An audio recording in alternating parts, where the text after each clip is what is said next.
And then this video will be available on our YouTube channel, as well linked to our social media pages for other people to view as well. All right, let's dive in. So today we're going to be talking all about species at risk. So the wonderful creatures we meet today are all species at risk that live in the Salish Sea. And a species at risk is something that is special here in Canada.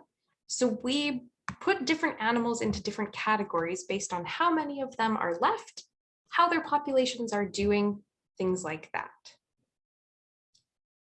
So we will start down here at not at risk. So species that are not at risk, their populations are doing okay. They are still having babies to replace the animals that are dying. So there's lots of them around and their populations are stable and sustainable. As we move up to species of special concern, things start to get a little bit rocky. So these populations might be going down. There might be a few less of them being born than there are dying. And this isn't good. So we need to make sure that we as humans are changing our actions to help these populations remain sustainable or stable.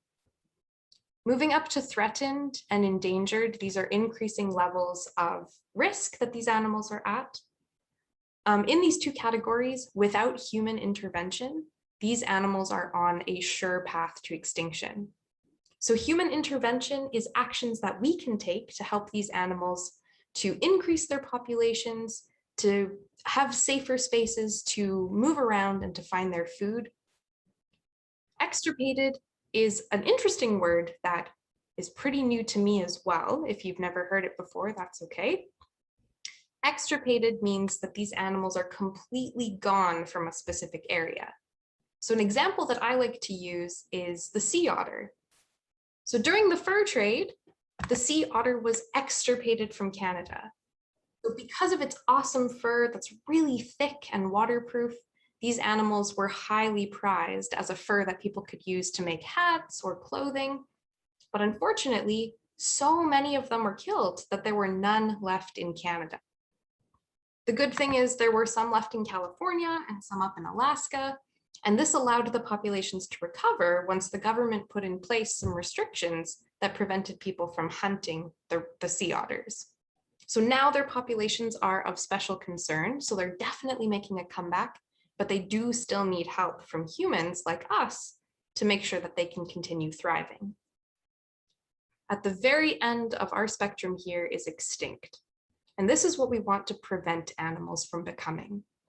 Extinct means that there are no more of these animals on the planet. So usually this means in the wild. So if there are animals in captivity, they don't really count. But an animal is considered extinct if there are no more individuals in the wild. So if you are a species at risk, you fall into these four categories: special concern, threatened, endangered, or extirpated. And you are at risk of becoming extinct.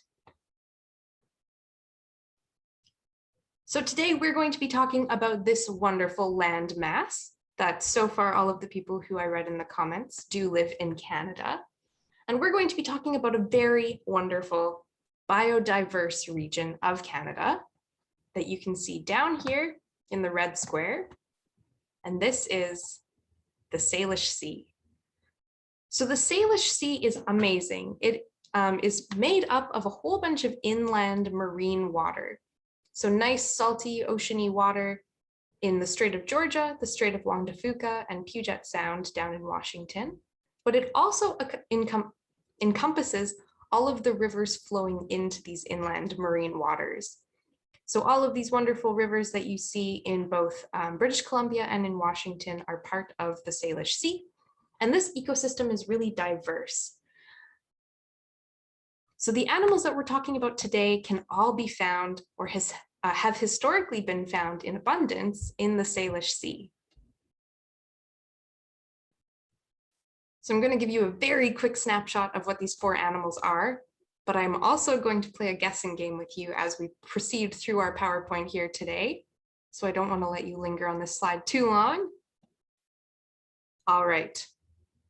So what I need from you now is, as the image reveals itself, I'd love if you could unmute yourself and tell me who you think this animal is, or if you could type your answer in the chat. Give me a thumbs up reaction if you feel ready.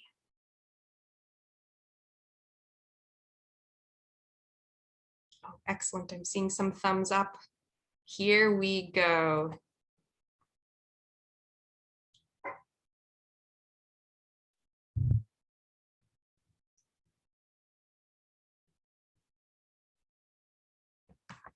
Oh, the answers are pouring in.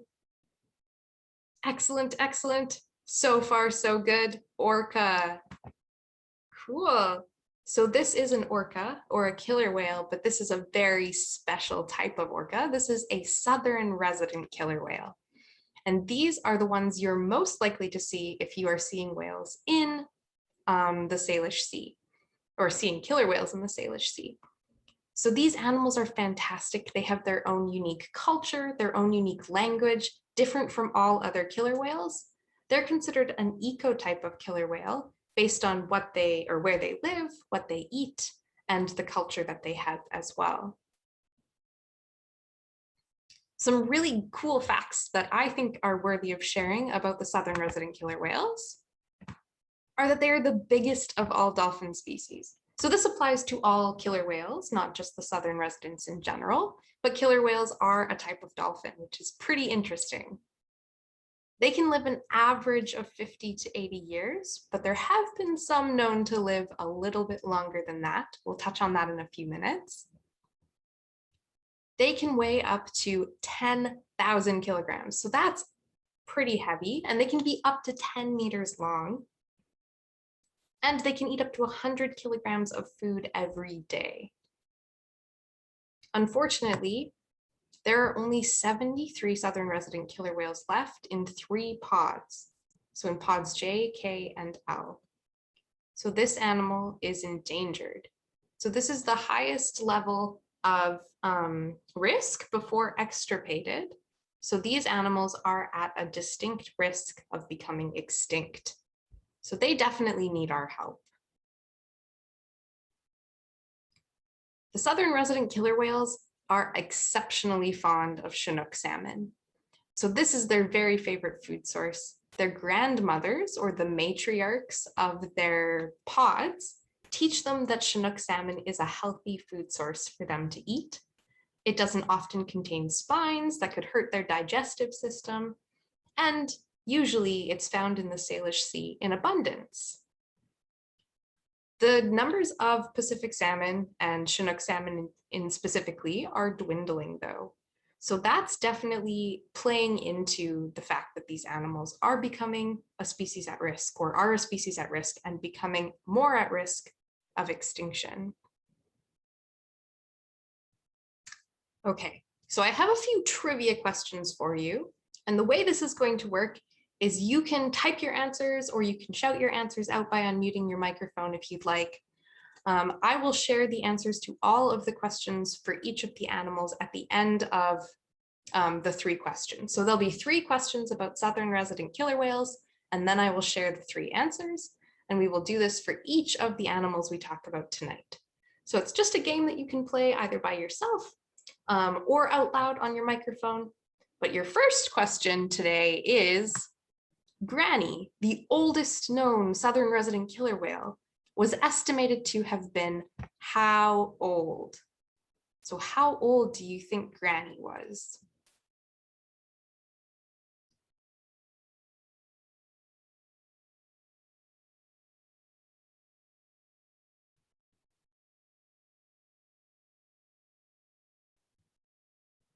I'm seeing lots of good answers, everything from 80 to 95. Those are excellent answers. So keep those answers in mind. We're going to move on to our next question. Question number 2. How far away do you need to stay from a southern resident killer whale if you're in a boat in BC? So I'm going to give you some options before you need to guess. So do you think it's A, 50 meters, B, 100 meters, C, 200 meters, or D, 400 meters?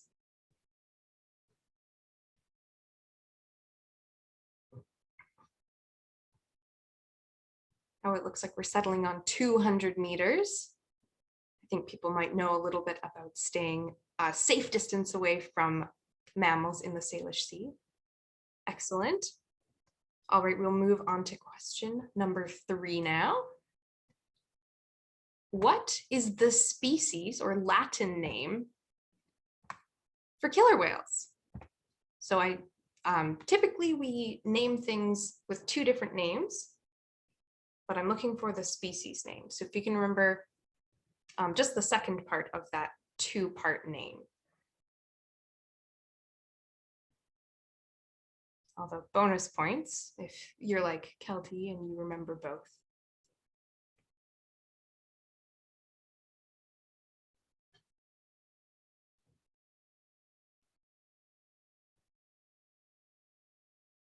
Great, 5 more seconds.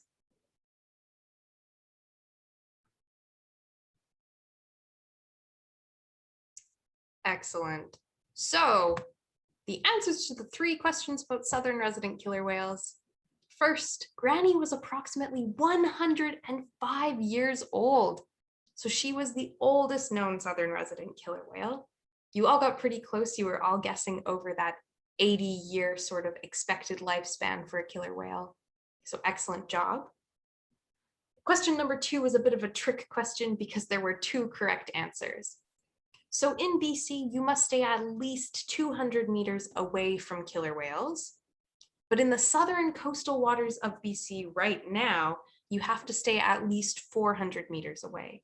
And this was something put in place by the government to help make sure that the southern resident killer whales were feeling really safe around Vancouver Island and around Vancouver, and that they felt like they could move around the water and find their food. But it also helped to make sure that there wasn't too much boat noise. So boat noise can interrupt their vocalizations and their echolocation. So sending out waves of sound that then bounce off things and come back to them, telling them where things are in front of them. So making sure there's less ship noise helps these animals to be able to navigate and find their food. And finally, question number 3, the Latin name for killer whale is orca. So when you were guessing what animal that was when we started, you all got the Latin name. So their full binomial name, so their genus and species, is Orcinus orca. So great job to those of you who guessed those answers. They were pretty tricky, so even if you were close, give yourself a round of applause. All right, we are going to move on to our second species of tonight.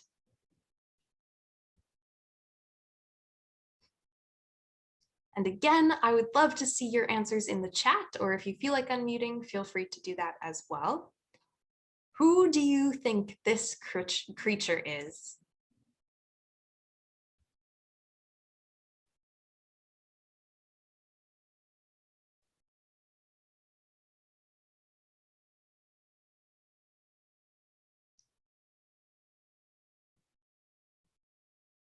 Oh, fantastic. It looks like all of you are guessing correctly.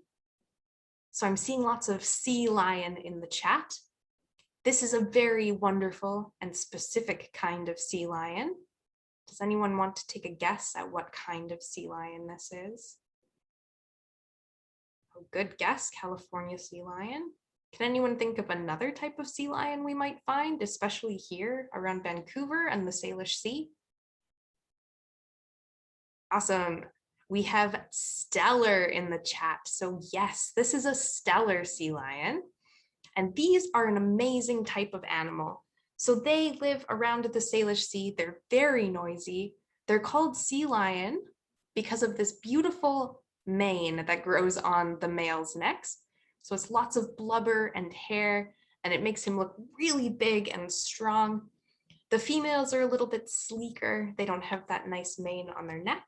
But all of the sea lions, all of the stellar sea lions have these little external ear flaps. So just like us, they have ears on the outside. If you're looking at a seal, they usually don't. They'll just have holes where their ears are.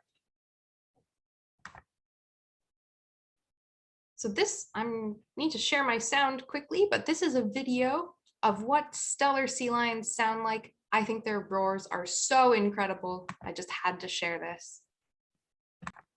So So give me 1 second. I'm going to turn my sound up so you can hear.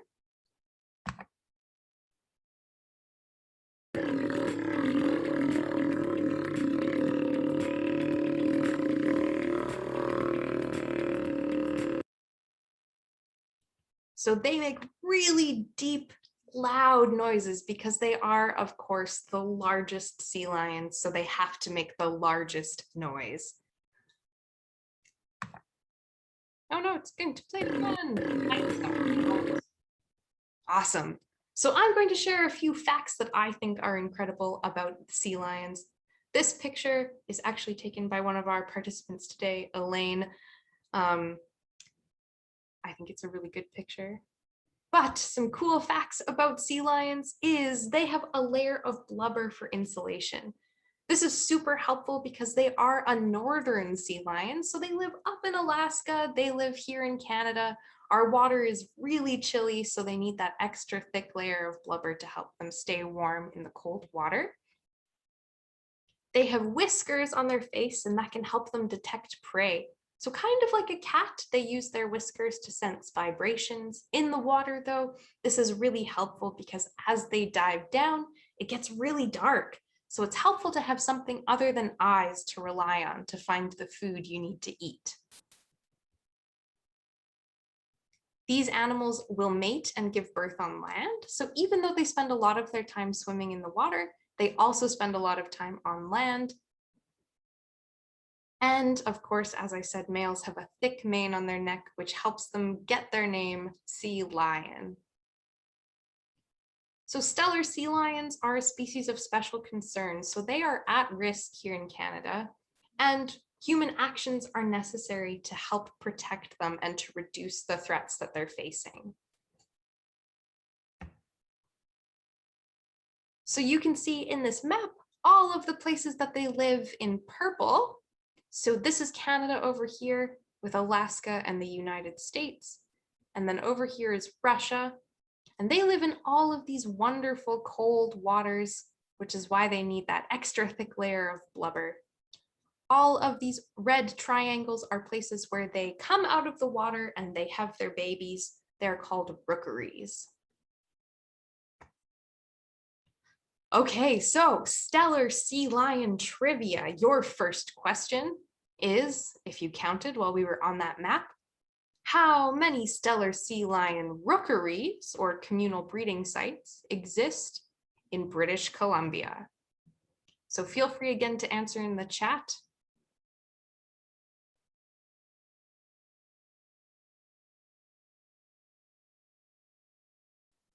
So I know you're pulling guesses out of thin air. I didn't give you a lot to work with there. Good job, everyone. These are some good answers, ranging from 6 to 15. Your next question, what do Steller sea lions eat? Do they eat fish, squid, octopus? What do you think?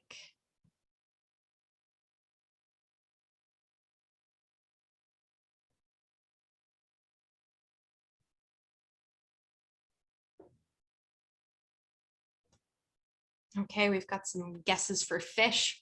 We've got a guess for all three. Excellent. 5 more seconds on this question.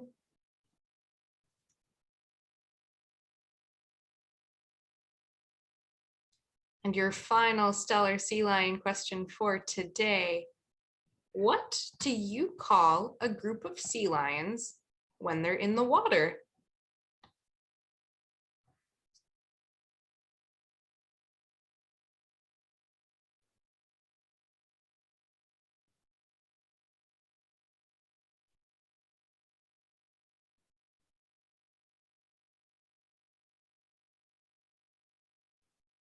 All right, we have one guess so far.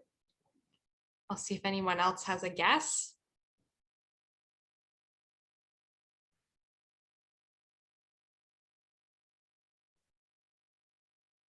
All right, so we're guessing herd or class. Good guesses, good guesses.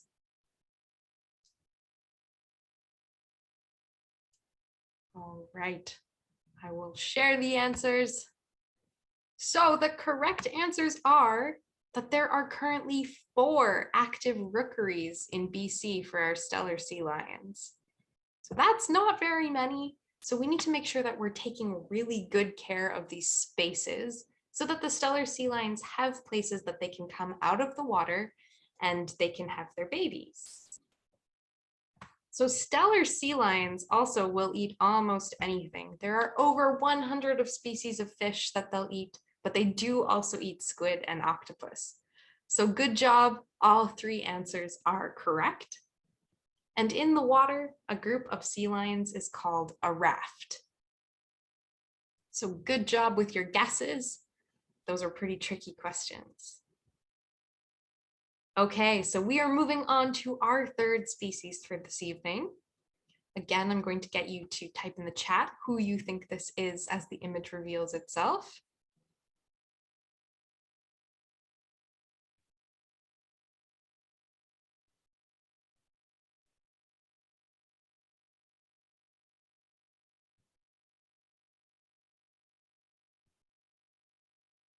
Oh, amazing. We have some marine experts in the crowd today. So great job. So we have a guess for a shark. We have a guess for a basking shark. If anyone wants to throw another guess in there quickly.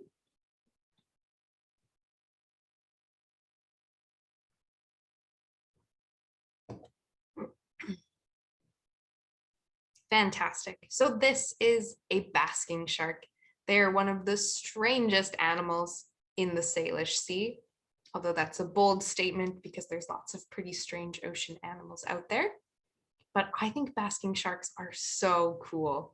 They are the 2nd largest fish and shark on the planet. They can reach up to 12 meters long. They're huge, but they move really slowly.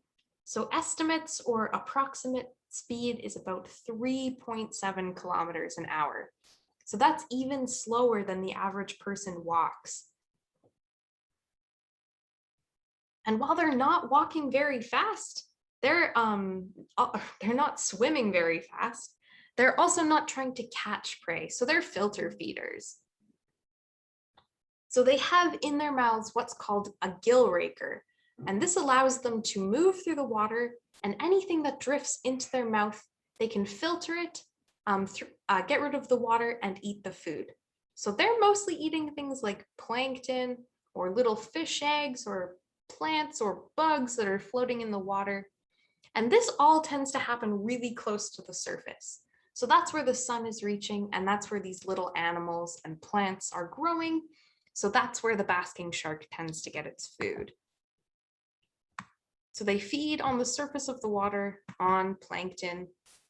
And since 1996, there have been only 6 confirmed sightings of basking sharks in all of BC. So this is a far cry from the 40s and the 50s, where there were lots and lots of basking sharks. But fishermen or people who were out fishing thought that these basking sharks were scaring off their food, or maybe even competing with them for the fish that they were trying to catch. So in the 50s and the 60s, blades were put on the front of boats to help get rid of as many basking sharks as possible. And obviously it worked. But now we don't want the basking sharks to be gone. We need to help them to survive. So we need to make this environment in the Salish Sea as hospitable as possible for these wonderful creatures. So since there aren't very many of them in BC, and they're really slow to reproduce, they are endangered.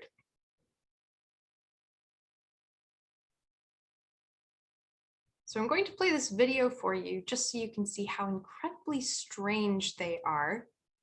This just shows a basking shark swimming in the water, filter feeding.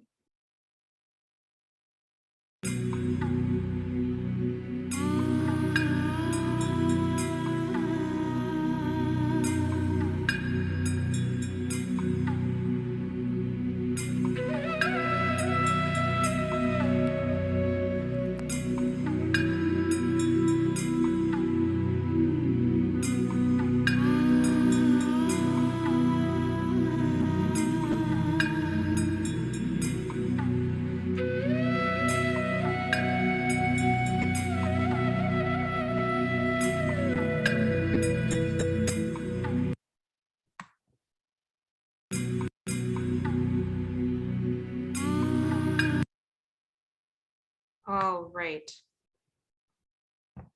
So I realized my slide had a little bit of an error on it, which makes this question kind of difficult. So what I would like to know is how many teeth do you think a basking shark has? So feel free again to enter your answer in the chat.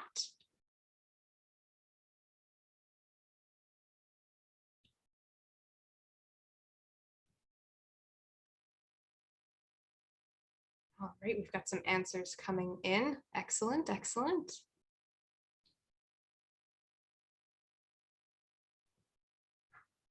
All right, we've got 0 as an answer, 500 as an answer. I'll give you a hint. A great white shark has 300-ish teeth. So think about that when you're thinking about this big shark that's even larger than a great white shark.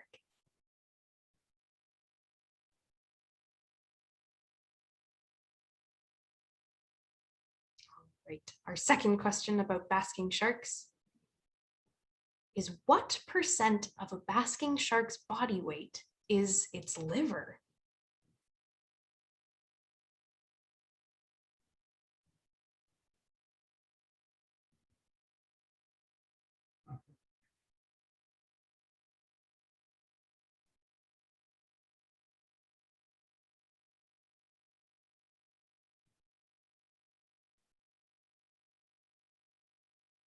So I know it's a really tough question. So if you're not sure, feel free to just throw out a number. We've got an answer, 20% of a basking shark's body weight is its liver. 25% of a basking shark's body weight is its liver. 15. These are awesome answers.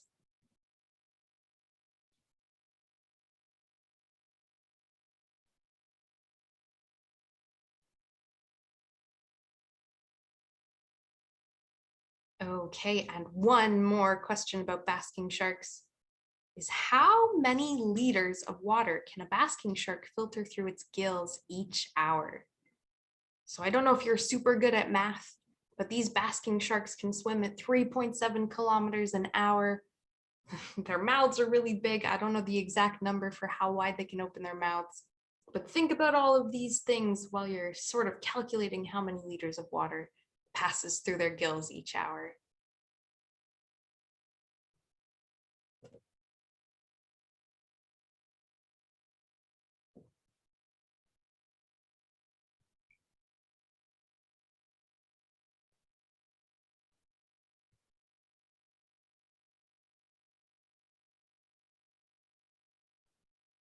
No, we're not sure on this one. Let me give you a hint. It's a number of thousands.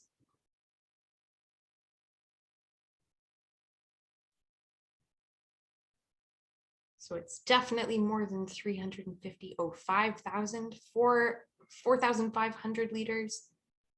Good answers, good answers.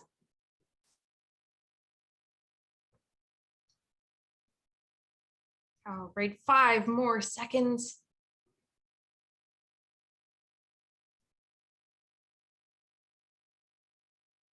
Great job, everyone. So basking sharks have about 1,500 little teeth, and these teeth are really small, and they're all tiny and hooked on their jaw. So they have teeny tiny teeth, but they don't use them for much. So they are filter feeding. They're not going out and catching their prey the way other sharks do. So they don't use their teeth very much. I think some of you got this number like dead on. So 25% of a basking shark's weight is its liver. That's a really big liver. And basking sharks can filter around 2 million liters of water per hour through their gills. Oh no, even I was caught off guard by that answer. That's way more water than I thought. So they can filter a ton of water through their gills every single hour. So they're eating a bunch of plankton out of that water. Great try, everyone. That was awesome. You were answering those questions like superstars. We're going to move on to our fourth and final wonderful animal of this evening. So again, as the image reveals itself, feel free to tell me who you think it is in the chat.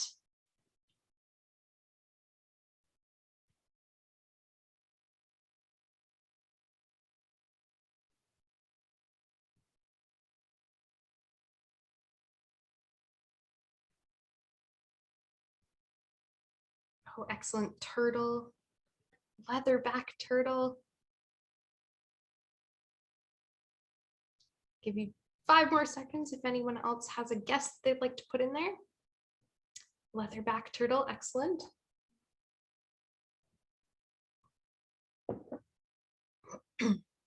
Fantastic. So this is definitely a leatherback sea turtle. So everyone was right. It is a turtle. It's a leatherback turtle. It's a leatherback sea turtle.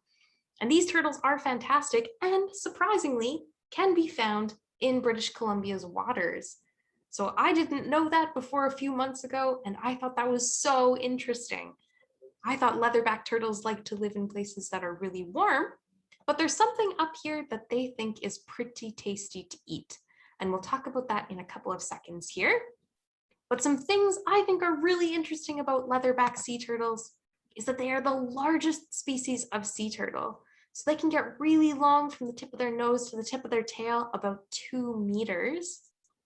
They have a soft, leathery shell. So unlike other sea turtles that have scaly, hard shells, there's a soft and leathery, giving them their awesome name. And they're the only turtle adapted for, or the only sea turtle adapted for cold water. So the leatherback sea turtles are the only ones you'll see swimming here in the Salish Sea. And they eat gelatinous animals like jellyfish. So there's lots of those up here in our cold waters, and they come up here to eat food. So they eat a bunch of jellyfish in the Salish Sea. Unfortunately, these animals too are endangered, so they need our help to continue thriving and surviving.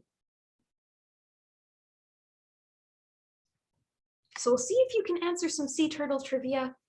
These questions are maybe a little bit easier than some of the ones we've had so far, so best of luck. Number one, where do sea turtles lay their eggs? Is it A, on beaches, B, in coral reefs, or C, on the ocean floor?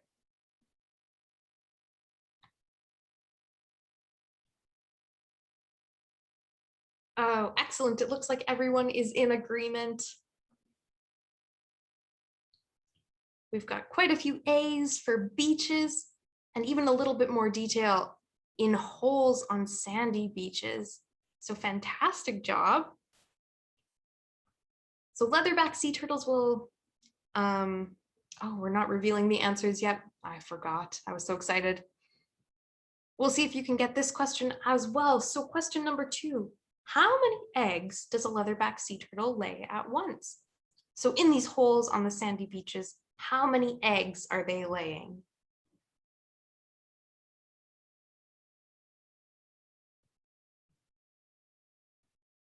Some really good guesses coming in. So we've got 200 or hundreds, perhaps 200.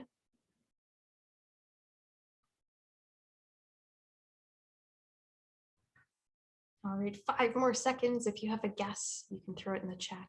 Oh, 175, precisely. It's a good guess for sure.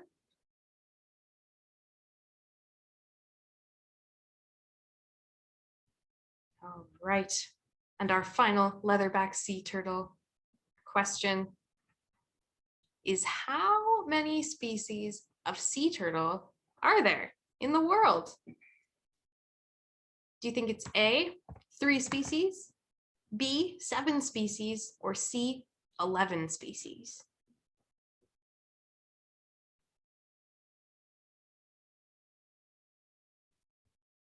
I've got some quick answers, lots of C's.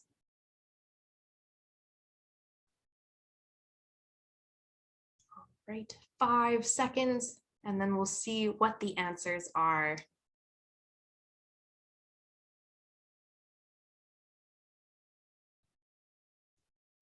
Okay. So our answers are, of course, sea turtles lay their eggs on beaches. They migrate thousands of kilometers to go to warm beaches where they can dig their holes and lay their eggs. And these beaches are usually the same beaches that they were born on. So that's something that's really cool. And only the female leatherback sea turtles will haul out of the water and go onto the beaches where they lay their eggs. So leatherback sea turtles lay about 100 eggs at a time. So really good guesses. You were all in the sort of right vicinity. And there are 7 species of sea turtle on Earth. But remember, leatherback sea turtles are the only ones with that nice, leathery, soft shell. All right.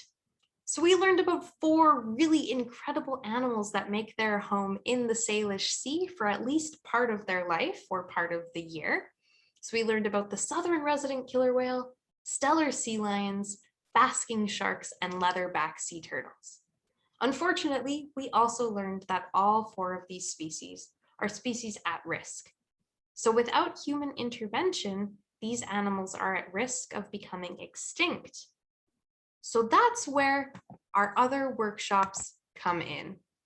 So we are going to talk next week about what threats these animals are facing in their home in the Salish Sea. So we'll talk about everything from pollution to entanglement and climate change.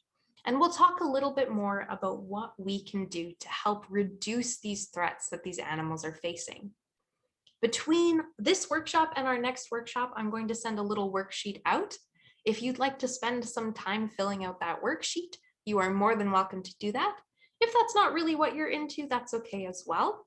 In the email I send out, there will also be a survey that you can give a little bit of feedback to this presentation and to this workshop, and we can make next week's workshop even better.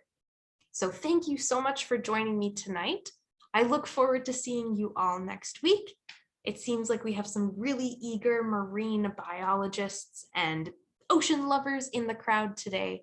So I am so excited to see you all and to help you become ocean heroes. So look for my email and I will see everyone next week.